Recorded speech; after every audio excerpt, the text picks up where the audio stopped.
welcome back to my YouTube channel. My name is Paul Peters, and we will be continuing on today reading through the Bible. We have from the book of 1 Samuel chapters 13 and 14 from the New Living Translation. Before we start, make sure you are subscribed and that you click that bell icon to make sure you get notifications when I upload these videos. We're going to go ahead and get right into it with 1 Samuel chapter 13.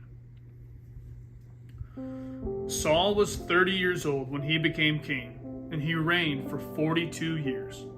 Saul selected 3,000 special troops from the army of Israel and sent the rest of the men home. He took 2,000 of the chosen men with him to Michmash in the hill country of Bethel. The other 1,000 went with Saul's son Jonathan to Gibeah in the land of Benjamin. Soon after this, Jonathan attacked and defeated the garrison of Philistines at Geba. The news spread quickly among the Philistines. So Saul blew the ram's horn throughout the land, saying, "Hebrews, hear this. Rise up and revolt." All Israel heard the news that Saul had destroyed the Philistine garrison at Geba, and that the Philistines now hated the Israelites more than ever. So the entire Israelite army was summoned to join Saul at Gilgal. The Philistines mustered a mighty army of 3,000 chariots, 6,000 charioteers, and as many warriors as the grains of sand on the seashore. They camped at Michmash, east of Beth-aven. The men of Israel saw what a tight spot they were in, and because they were hard pressed by the enemy, they tried to hide in caves, thickets, rocks, holes, and cisterns. Some of them crossed the Jordan River and escaped into the land of Gad and Gilead. Meanwhile, Saul stayed at Gilgal, and his men were trembling with fear. Saul waited there 7 days for Samuel, as Samuel had instructed him earlier, but Samuel still didn't come. Saul realized that his troops were rapidly slipping away, so he demanded, "Bring me the burnt offering and the peace offerings." And Saul sacrificed the burnt offering himself. Just as Saul was finishing with the burnt offering, Samuel arrived. Saul went out to meet and welcome him. But Samuel said, "What is this you have done?" Saul replied, "I saw my men scattering from me, and you didn't arrive when you said you would, and the Philistines are at Michmash, ready for battle. So I said, the Philistines are ready to march against us at Gilgal, and I haven't even asked for the Lord's help. So I felt compelled to offer the burnt offering myself before you came." "How foolish," Samuel exclaimed. "You have not kept the command the Lord your God gave you. Had you kept it, the Lord would have established your kingdom over Israel forever. But now your kingdom must end, for the Lord has sought out a man after his own heart. The Lord has already appointed him to be the leader of his people, because you have not kept the Lord's command." Samuel then left Gilgal and went on his way, but the rest of the troops went with Saul to meet the army. They went up from Gilgal to Gibeah in the land of Benjamin. When Saul counted the men who were still with him, he found only 600 were left. Saul and Jonathan and the troops with them were staying at Geba in the land of Benjamin. The Philistines set up their camp at Michmash. 3 raiding parties soon left the camp of the Philistines. One went north toward Ophrah in the land of Shual. Another went west to Beth Horon, and the third moved toward the border above the valley of Zeboim near the wilderness. There were no blacksmiths in the land of Israel in those days. The Philistines wouldn't allow them for fear they would make swords and spears for the Hebrews.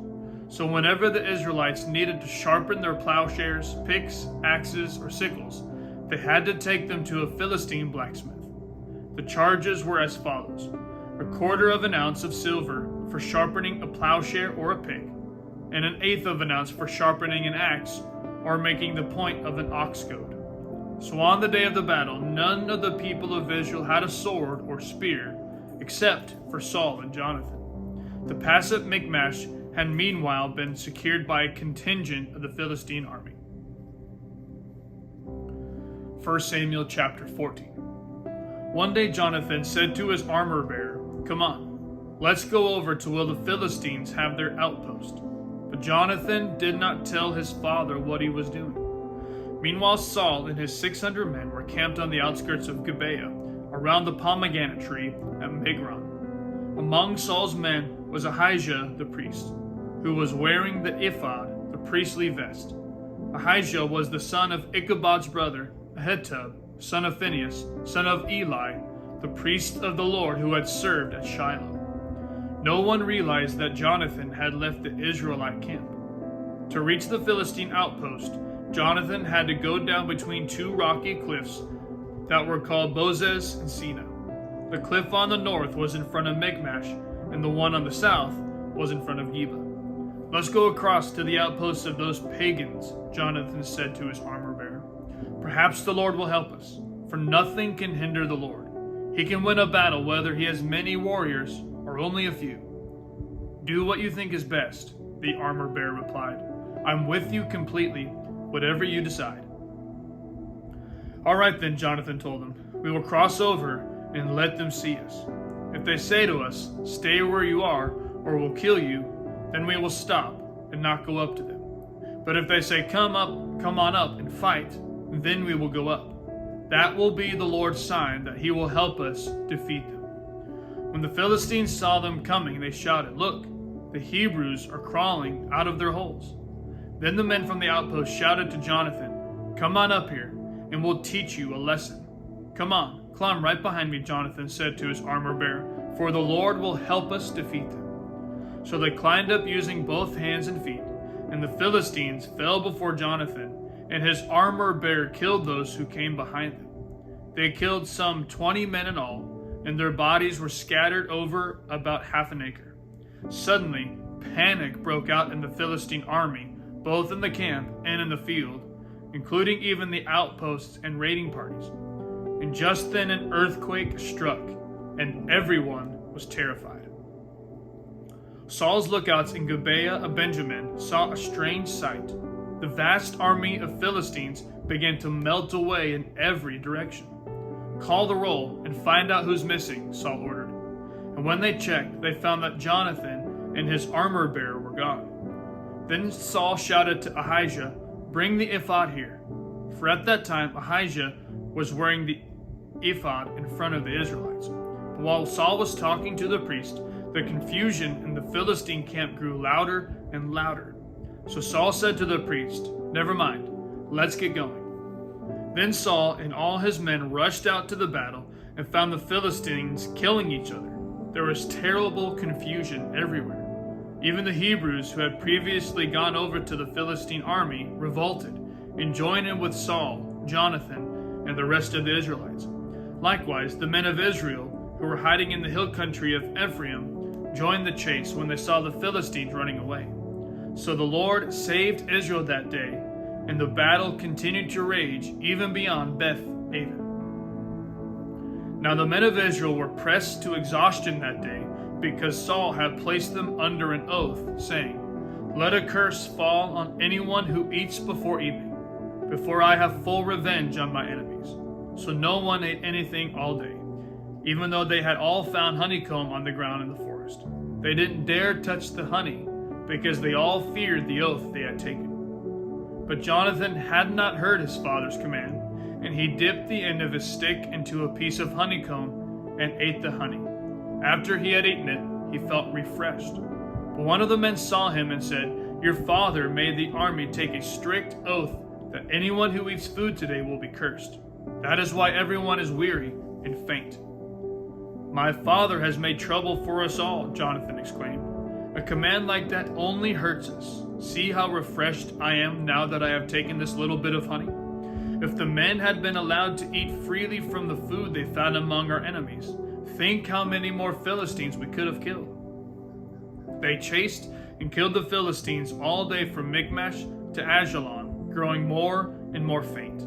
That evening they rushed for the battle plunder and butchered the sheep, goats, cattle, and calves, but they ate them without draining the blood. Someone reported to Saul, "Look, the men are sinning against the Lord by eating meat that still has blood in it." "That is very wrong," Saul said. "Find a large stone and roll it over here. Then go out among the troops and tell them, Bring the cattle, sheep, and goats here to me. Kill them here, and drain the blood before you eat them. Do not sin against the Lord by eating meat with the blood still in it." So that night all the troops brought their animals and slaughtered them there. Then Saul built an altar to the Lord. It was the first of the altars he built to the Lord. Then Saul said, "Let's chase the Philistines all night and plunder them until sunrise. Let's destroy every last one of them." His men replied, "We'll do whatever you think is best."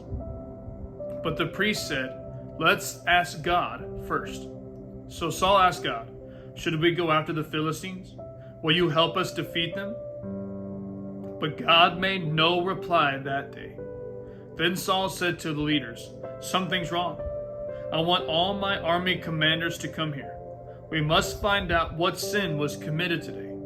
I vow by the name of the Lord who rescued Israel that the sinner will surely die, even if it is my own son Jonathan." But no one would tell him what the trouble was. Then Saul said, "Jonathan and I will stand over here, and all of you stand over there."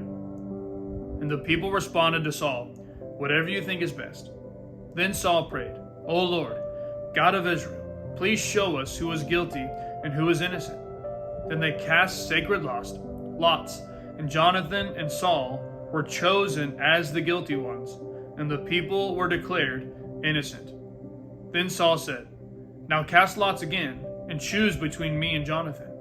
And Jonathan was shown to be the guilty one. "Tell me what you have done," Saul demanded of Jonathan. "I tasted a little honey," Jonathan admitted. "It was only a little bit on the end of my stick. Does that deserve death?" "Yes, Jonathan," Saul said. "You must die. May God strike me and even kill me if you do not die for this." But the people broke in and said to Saul, "Jonathan has won this great victory for Israel. Should he die? Far from it. As surely as the Lord lives, not one hair on his head will be touched, for God helped him do a great deed today." So the people rescued Jonathan, and he was not put to death.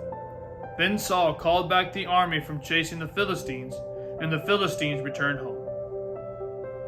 Now when Saul had secured his grasp on Israel's throne, he fought against his enemies in every direction, against Moab, Ammon, Edom, the kings of Zobah, and the Philistines. And wherever he turned, he was victorious.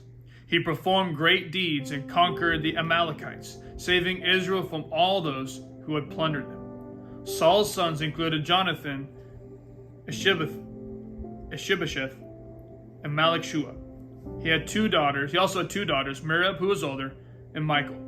Saul's wife was Ahinoam, the daughter of Ahimaaz.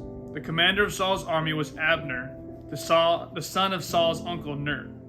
Saul's father Kish and Abner's father Ner were both sons of Abiel. The Israelites fought constantly with the Philistines throughout Saul's lifetime. So whenever Saul observed a young man who was brave and strong, he drafted him into his army. That concludes today's reading of the scriptures. Thank you again for continuing on this journey with me. We will see you tomorrow as we continue on through the book of 1 Samuel. I love you, and God bless.